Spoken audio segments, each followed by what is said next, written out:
All right, good afternoon. We'll go ahead and get started since we're at 3:40 on the dot. Give me just a moment to share my screen.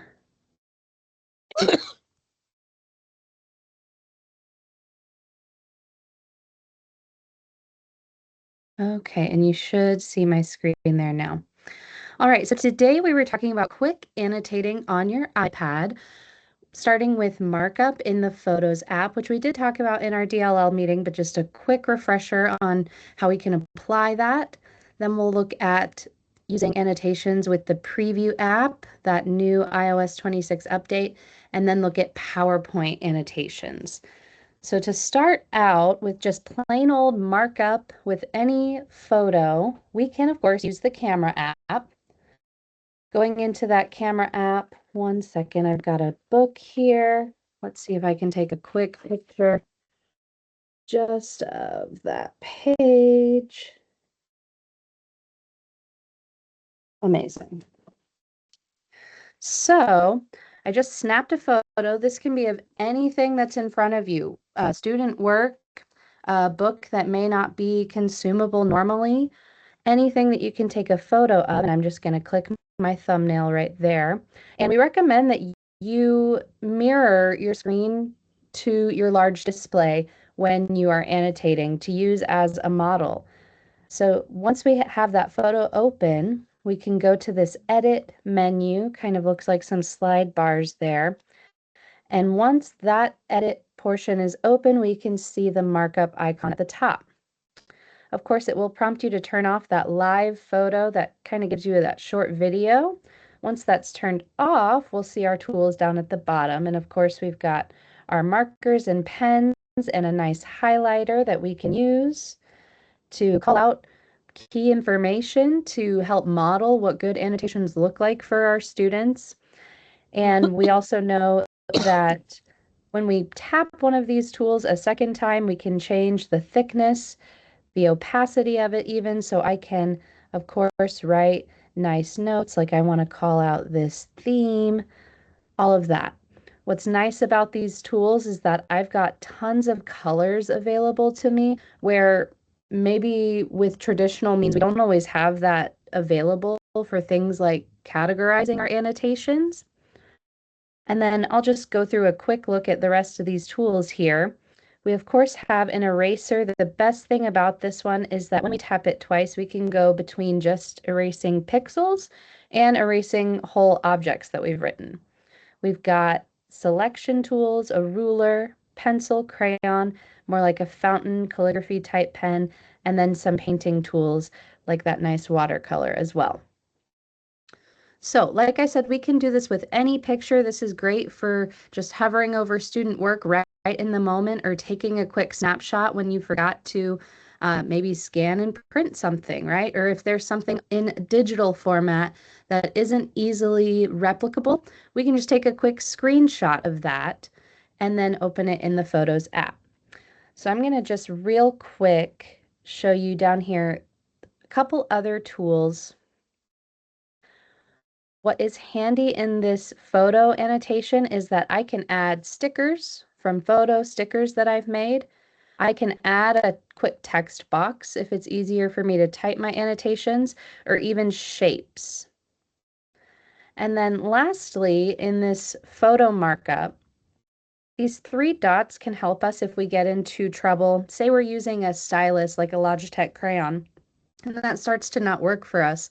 Of course, we can try the first troubleshooting steps of turning it off and back on again, but then it might still not work. So we can check these settings under the three dots to make sure that this is toggled correctly. When it's toggled on, I can draw with my finger and it doesn't recognize my finger as wanting to scroll. But if I toggle that off, I can then more easily annotate with my stylus. So I'll go ahead and close this here. Real quick, also show you that we don't have to use the camera app to get into that type of markup. We can also use the Photos app. This is where any photo that you've taken is saved. This is where anything that you have saved off the internet as far as an image would be saved. So here I've even got more pictures of consumable books that I can then go in, tap that edit button, tap markup, and then use those nice drawing tools to call out key information. I know that's going super fast, but so far, were there any questions about markup just using photos? No. Thank you. So I'll go ahead and go on to preview then. And you might remember us mentioning the preview app when we talked about the iOS 26 updates. This is an app that's been available on our MacBooks, but is just now available on iPad. And it's great because previously we did not have a way, a free way at least, to view and manipulate PDF documents on our iPads. So now any files that we have saved in our Files app, anything that we have saved in iCloud as far as a document or PDF, we can just look in that preview app. And there are all of these documents that I have saved. Any one of these I could go ahead and tap on, and we'll just use one of these Envision math pages. I can tap on these pages, and of course, there I find the markup icon. So what's great about this being a native Apple application is that these are the same exact tools that you are already used to. As you can see, I've already highlighted and marked up this document. And again, going back to this toggle, when I take that off is when I can now scroll nicely through this document because it's recognizing my finger as not wanting to draw. So I'll turn that back on so I can do a couple markings.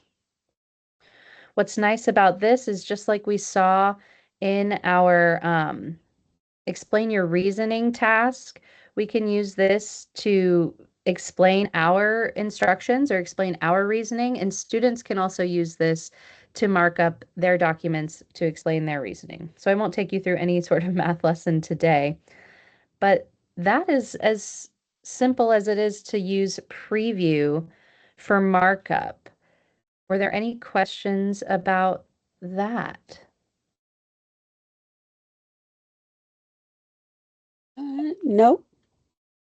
Wonderful. And like I said before, that one is a native Apple application, so it should be pre-installed on all teacher and student devices. If you're not finding it right away, you can always swipe down from the middle to find that search bar. So the last annotation way that I'll take you through today is PowerPoint. And I'm just going to use the app that's on our iPads and click into a random presentation. So what I love about PowerPoint is it actually has two ways that you can annotate your presentations. You can kind of preload your annotations while you're editing the presentation. So I'm going to go to this Draw tab, and you'll see, oops, all of these similar tools to the Apple applications, and I'll go through them quickly. These first ones are like those select tools where if you have a drawing or writing, you can go around that entire thing with that selection tool and then move or manipulate that entire drawing however you need to. We have our eraser. This one's cool because it is a writing to text pen. So anything that you're handwriting will be translated into just like a text box. We, of course, have some normal pens and pencils and a highlighter and that same kind of ruler. And then here's where you'll find that Draw with Touch toggle in PowerPoint. So if you are using something like a Logitech crayon, you'll turn that off to use that. Using these tools, I can highlight something already before I even present to my students. Maybe it's something that I want to make sure that I call out for every single person, so I'm going to put that just straight into the presentation. But the second way that I find really cool is the presenter mode annotations. So I'm going to scroll at the top all the way to where it says slideshow. And I'm going to choose presenter view. And I'm hoping that you'll be able to see this while we're in a meeting like this. Yes, I think you can. So I am in my presentation. If I had presenter notes, they would be here on the side. I can see all the rest of my slides down at the bottom. And if I were mirroring to a large screen, all my students would see is the actual presentation. They would not see these tools. It's just a little different since we're in a meeting like this. But I'm going to go here to turn those tools on. And now you can see, I'll go to a different slide, that I can write these annotations while I'm presenting and they'll show up live on my screen. So this might be good for explanations that maybe go more in depth that just one class is asking about. And again, these tools are nice because if you tap on this pencil with the gear, these are our pen settings. And having all of these colors at our disposal can really help us categorize our notes while we're modeling annotation for our students, helping them become organized with their reasoning and their thinking will be really beneficial for them. So we can change all of those colors here. And oops, I didn't mean to turn that off. I don't see, as far as the pen, any sizing settings, but that eraser is nice that they give you a few there.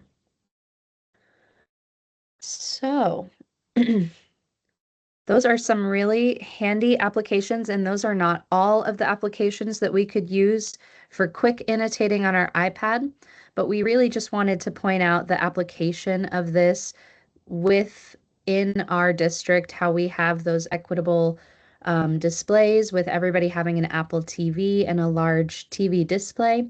This would be really easy to mirror and be able to model the task of annotation to our students.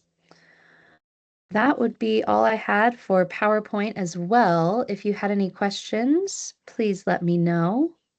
I don't have a question, but I will share that when they kind of changed something the district did where, Uh-huh. like, if I sent my students, we used to do what we call Tuesday questions, and Uh-huh. I would email all the students a question, 4 questions, and they would have to answer it to me Uh-huh. for it. But what it started to do, it required me, if I wanted to open it, if they sent it back to me, it Uh-huh. required me to save it in OneDrive.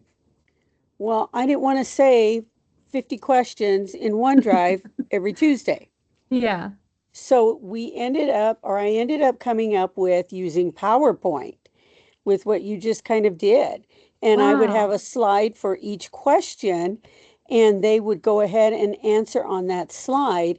And then what I would do is have them share their iPad to the TV instead of Exactly. mine. Yeah. And so they had a choice.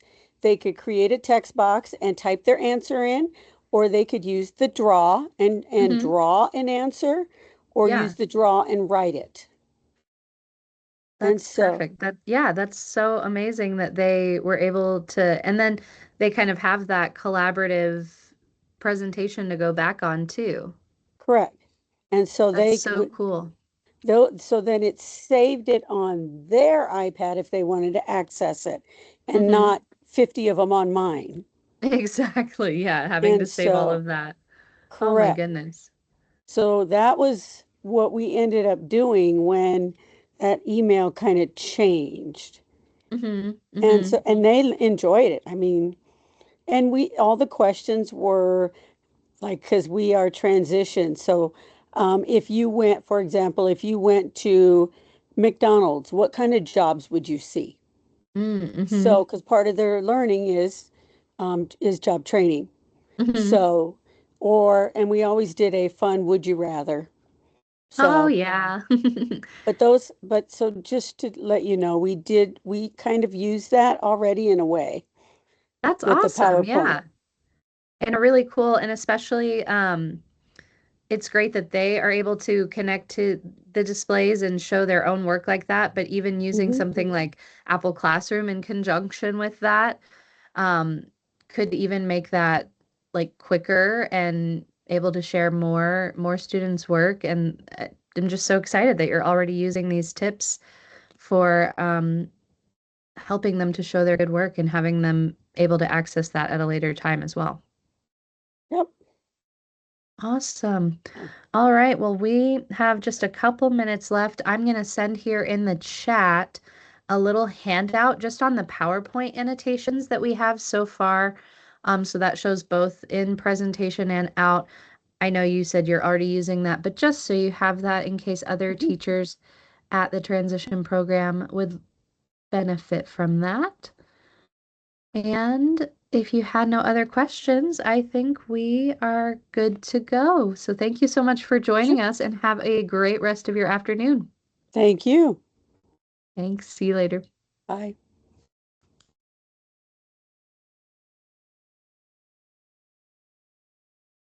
Nice job. I'm gonna bounce. All right. See ya later. Yep, talk to you later. Bye.